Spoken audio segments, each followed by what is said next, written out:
పాపము చేసినటువంటి వారం పాపలమైంటున్నాం. ఈ పాపానికి విరుగుడు ఎందుకంటే పాపం వల్ల వచ్చే జీతము మరణము.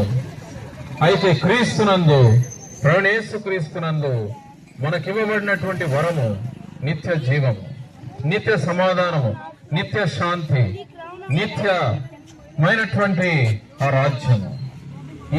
ఈ పాపం వలన వచ్చేటటువంటి మరణమును బట్టి మనం ఈ లోకంలో ఆ నిత్య నరకానికి, ఆ దైవోగ్రతకు మనం పాత్రమై ఉండవచ్చు.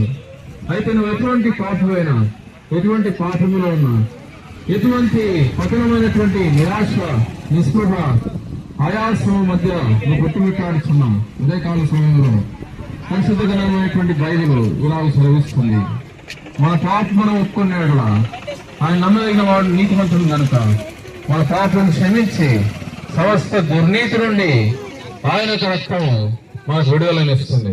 కాబట్టి ఉదయకాల సమయంలో యేసు క్రీస్తు వారి యొక్క రక్తాన్ని మీరు ఆశ్రయించాలి. ఆ పరిశుద్ధ రక్తం చేత మనల్ని మనం కడుక్కున్నప్పుడు అనిత్య రాజ్యంలోనికి మనకు ప్రవేశం ఉంది. కాబట్టి ప్రేమైనటువంటి బిడ్డలారా, ఉదయకాల సమయంలో ప్రేమపూర్వకంగా ఆహ్వానిస్తున్నాం. ఎవరైనా సరే బైబిల్ గ్రంథం చెప్తుంది, ఏ భేదము లేదు, అందరూ పాపం చేసి దేవుడు అనుగ్రహించినటువంటి ఆ రాజ్యాన్ని, ఆ మహిమను, ఆ నిత్య జీవాన్ని, ఆ నిజమైన శాంతిని, సమాధానమును అందరూ కోల్పోయించున్నారు. కాబట్టి యేసు క్రీస్తునందు విశ్వాసం ఉంచుము.